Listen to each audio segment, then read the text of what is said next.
Mira, las crisis no llegan de hoy para mañana, las crisis se gestan, ¿no? Las crisis tienen un desarrollo en el tiempo. Es posible que la crisis ética que estamos viviendo en este momento hace rato que comenzó. ¿O es que acaso no recordamos la televisión que nos amamantó a otros? A mí no. Afortunadamente soy un campesino que vine a ver la televisión cuando era un adolescente ya, y bien poco, porque ya tenía que trabajar para poder estudiar y echar adelante. Pero ¿cuántos se criaron con la televisión privada como nodriza? Y hoy estamos cultivando eso. Hoy tenemos a tanta gente que fue formada en un sistema educativo que es totalmente bancario, el que tanto criticó nuestro gran Paulo Freire, una educación que no es para la libertad, sino para que aprendas a ser esclavo de un señor. Entonces, estas crisis vienen a aflorar en un momento dado del tiempo, ¿no? ¿O es que acaso la crisis económica que vivimos no es algo que lo venían planificando desde hace rato? ¿Desde cuándo venían ensayando desaparecernos la leche, en otro momento desaparecernos el azúcar? Ya en el 2008, dicho por expertos, está comprobado que la crisis económica se comenzó a gestar. Lo que pasa es que se fue aumentando en la medida en que el chavismo no caía, y por otra parte, en la medida en que ellos fueron logrando su objetivo de enfermar al presidente Chávez. El presidente Chávez fue producto de un cáncer inducido y eso también llevó a que fuera como parte de la misma guerra, ¿no? Hay que impulsarlo primero desde la familia, porque la refundación ética tiene que ver con la enseñanza y la asimilación de valores. El tema de los valores en este momento es fundamental. Y si eso no se comienza por la familia, hay etapas de la formación, la inicial, en las que la familia es insustituible. Por eso yo creo que la primera escuela de valores tiene que ser la familia. Y luego la escuela tiene que ser reforzadora de valores. Pero la familia es fundamental. Y ahí la iglesia no ha jugado el papel que tenía que jugar. ¿Desde cuándo esos tiempos que han utilizado y esas páginas que han utilizado para escribir documentos políticos y de política de poca monta, los deberían haber utilizado esos espacios y esos tiempos de reflexión para montar una pastoral, o llámela como quieras, de formación familiar en todo el país? Que la iglesia tiene hasta en el último pueblito una parroquia. Allá podríamos estar llegando con una pastoral familiar robusta y estaríamos aportándole al país en este momento lo mejor, que es la formación en valores. La iglesia tiene que ser maestra de valores. Déjele la política partidista a los que pueden y deben hacer la política partidista. Y nosotros hagamos la gran política y pongámonos del lado de los procesos que tienen y me defienden y tienen que ver con la defensa de los pobres. Eso es fundamental.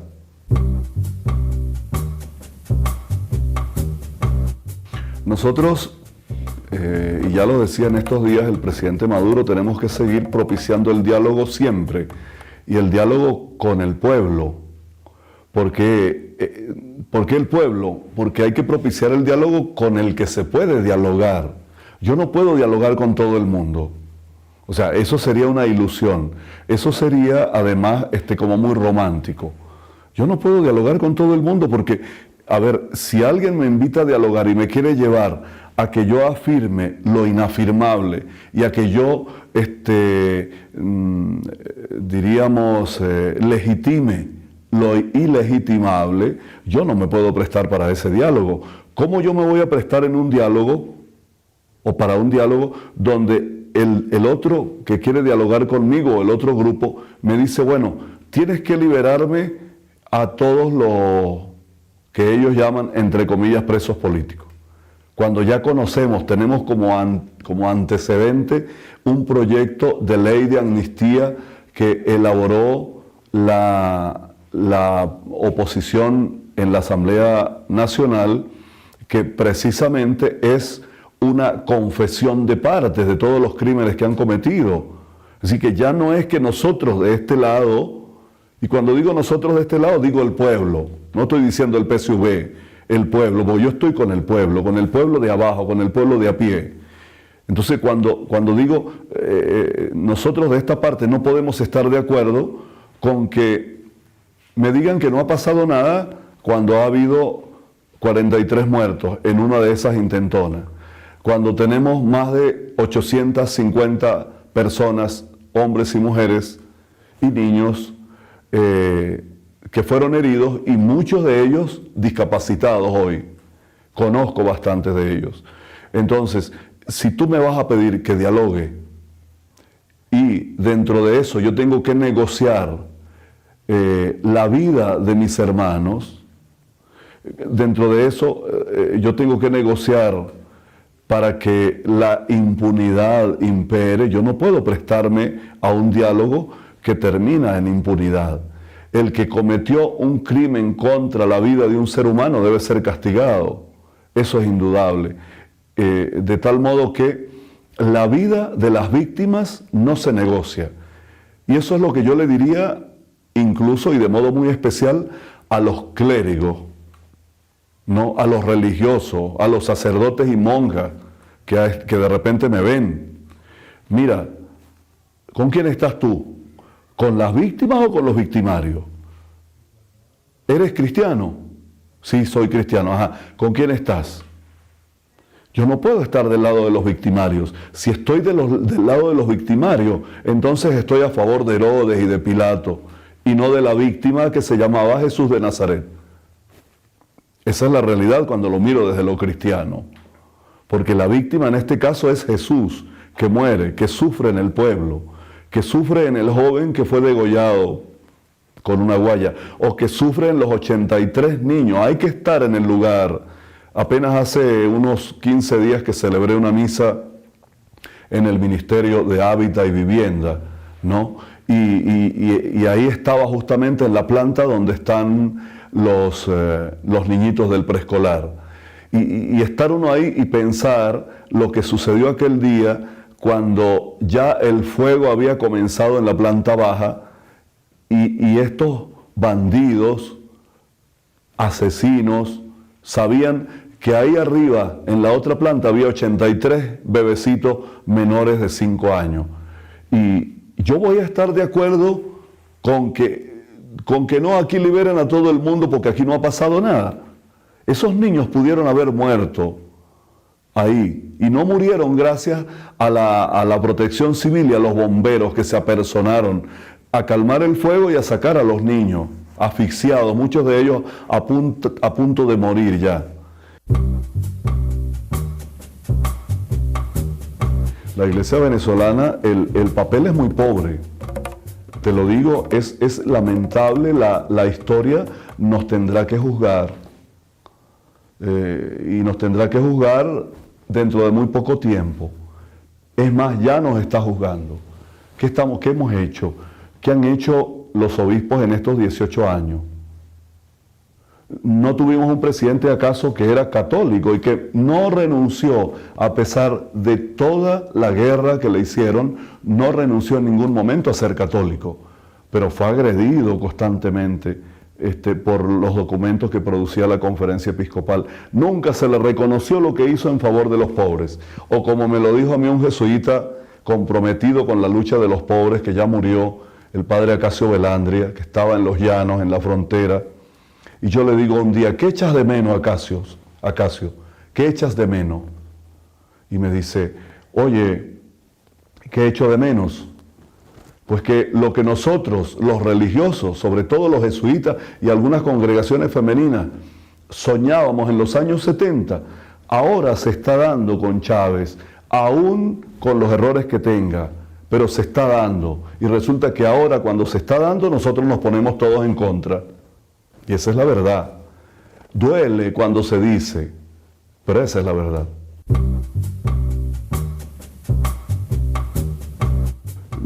Tenemos la Iglesia Católica con tendencias, ¿no?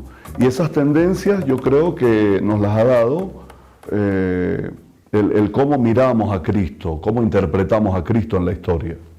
Cristo es un hecho histórico y según cómo yo vea a Cristo, cómo lo estudie, de repente tú puedes ser un buen cristiano católico que se reduce a cumplir con mandamientos, con sacramentos, con ir a misa el domingo, bautizar los hijos, casarse por la iglesia, invitar al cura cuando se le está muriendo a alguien que ya no tiene otro remedio, entonces invitas al cura para que le ponga un aceite porque ya se va a morir, que además es algo bien mal interpretado.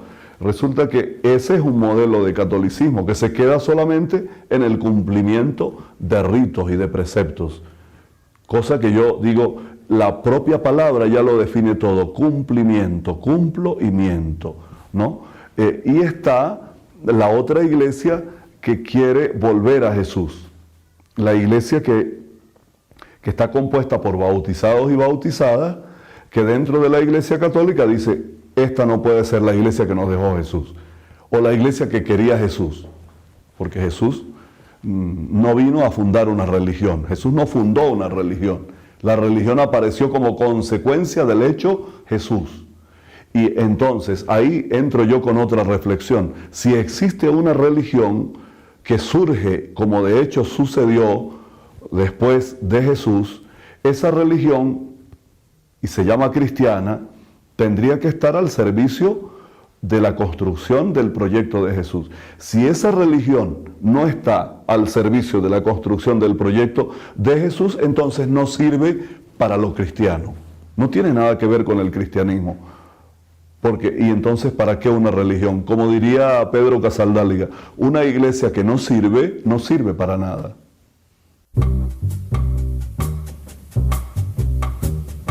Mira, sí, Jesús echa a los mercaderes del templo porque justamente se da cuenta que con seres humanos así, con la cabeza y el corazón puestos en el metal, metalizados, en el dinero, es decir, que amaban al dinero, es decir, con gente que no elige ser pobre y que por lo tanto no son bienaventurados para Jesús, no se puede construir el proyecto de Jesús. Entonces, todo aquel que se entregue su corazón, diríamos, a la riqueza, Jesús dice que el problema es el amor al dinero, el que pone la confianza en el dinero. Entonces, el tema de bienaventurados los pobres nos lleva por ahí, nos lleva por dos opciones. Una, elegir ser pobre, es decir, elegir que todos tengamos igualdad de oportunidades. Eso es elegir ser pobre en cristiano. Que todos tengamos la igualdad de oportunidades. No que yo tenga todo y que haya muchos que no tienen nada. Pero segundo, elegir también ser perseguido. Porque cuando tú comienzas a vivir así y a proponer que aquí tiene que haber igualdad de oportunidades, se te levantan los diablos. Y entonces vas a ser perseguido, vas a ser amenazado, vas a ser calumniado. Y todo eso va a venir como consecuencia de la construcción del reino. Entonces, el tema de los mercaderes del templo tiene que ver con eso. Luego, si dentro de las filas opositoras a un proyecto que defienda al pobre están personas que están poniendo su confianza en la riqueza, mira, son mercaderes del templo, indistintamente de las filas a las que pertenezcan. Es posible que esté diciendo que es chavista, pero si es alguien que está en un ministerio y lo único que le interesa es ver cómo se agarra el dinero o cómo obtiene jugosos contratos para aumentar sus cuentas en el banco, mira, lamentándolo mucho, tú ni de revolucionario ni de cristiano tienes nada. Eres una miseria humana, eres hasta más peligroso, porque te estás haciendo pasar por revolucionario y por alguien que está haciendo opción por los pobres y eres un bandido que estás entrando por la puerta de atrás a ver qué se lleva de lo que pertenece a los pobres. O sea, Jesús primero comienza expulsando del templo a los que vendían bueyes y vendían ovejas. Mire, el que vendía una yunta de bueyes en aquel momento era un rico, acaudalado, ¿no? A esos son los primeros que echa, ¿no? Después le dice, viene por los cambistas, ¿no? Viene por los cambistas, que eran los que en la puerta del templo cambiaban las monedas que tenían la efigie del César por una moneda que el templo había inventado, que tenía, no sé, tal vez el nombre de Abraham o cualquier otro símbolo que era más judío, más religioso judío. Porque no podían entrar monedas del César al templo, pero de las otras sí, ¿no? Y de eso se encargaban los cambistas, ¿no?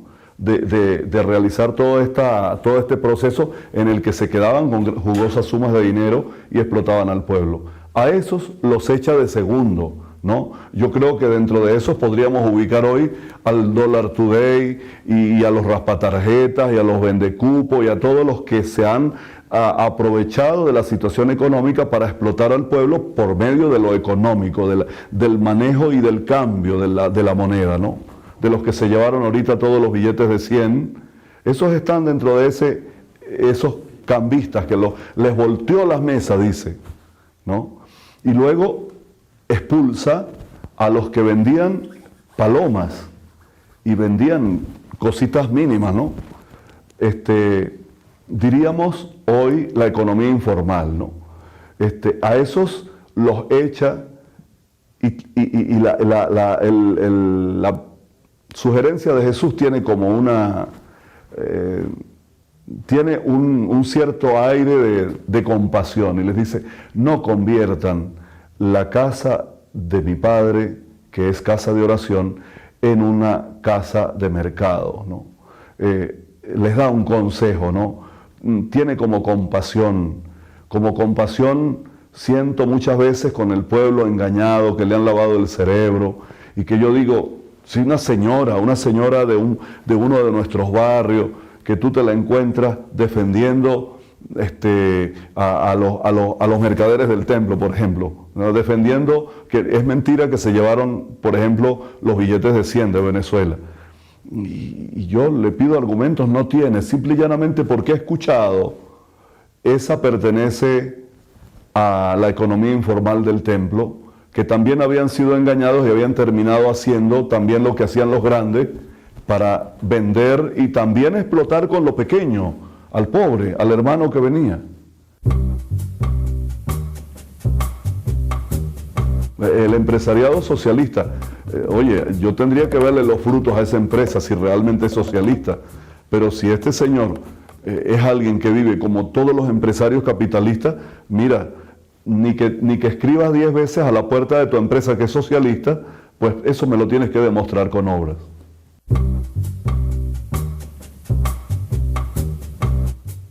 Un rol sumamente interesante y yo diría de avanzada.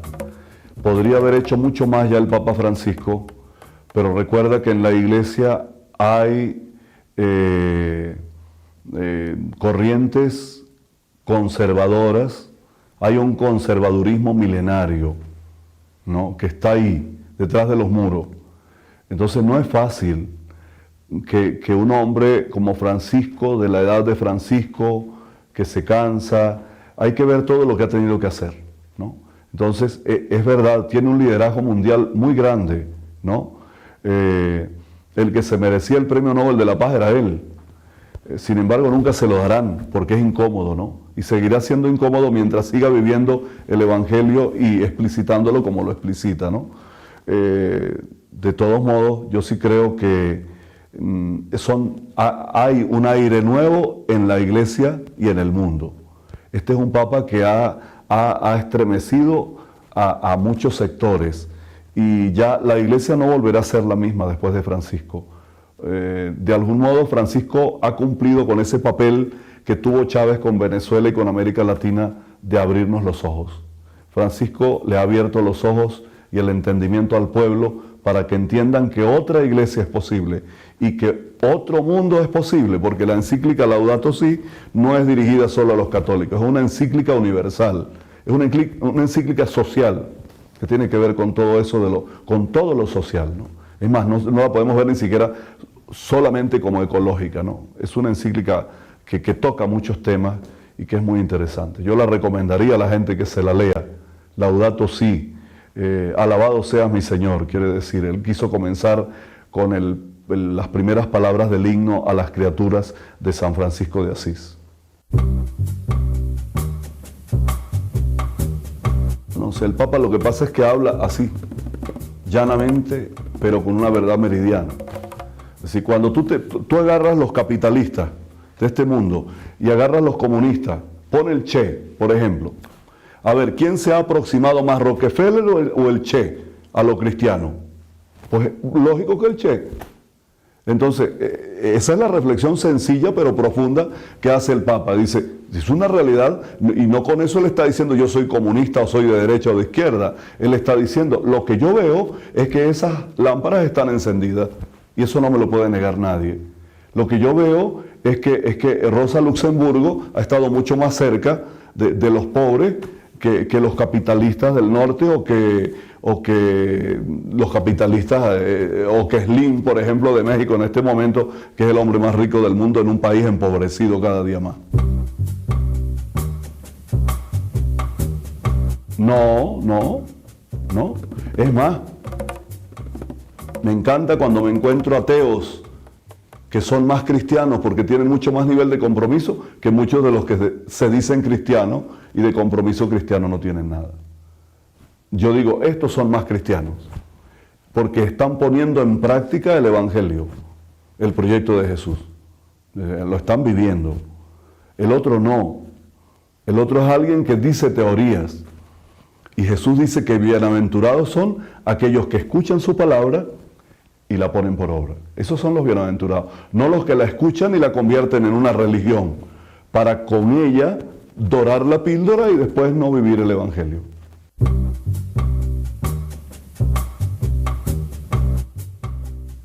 Tal vez porque la religión cristiana le había dejado sus marcas y sus reservas, ¿no? Sí, porque ya cuando se comenzó a llamar a los que seguían a Cristo cristianos, se les llamaba así porque eran seguidores de Jesús. Y la pregunta del pueblo era, ¿esos serán cristianos? Porque se aman mucho, se quieren mucho. El símbolo era el amor. Pero resulta que ahora tenemos una religión que sirve para que cuando el piloto suba al avión, como dijo Ali, rece para ir a bombardear a los niños, ¿no? Entonces, si esa religión es así, pues muchas veces líderes como Chávez prefirió llamarse crístico, que sería en este caso seguidor de Cristo, no seguidor de una religión que dice llamarse cristiana, pero que en el fondo no vive los postulados de Cristo en el Evangelio.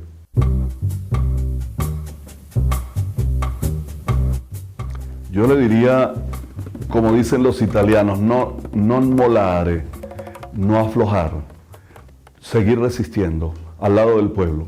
Mientras esté al lado del pueblo, sintiendo con el pueblo y haciendo lo que el pueblo le pida, eso irá adelante y el pueblo no lo dejará solo. Triste cuando un líder se pone de espaldas al dolor, al sufrimiento, a la falta de respeto, a las ofensas al pueblo que lo eligió. Yo siempre le recomendaría, oye, sigue adelante y sigue sobre todo humilde y poniéndose del lado de las víctimas, no de los victimarios.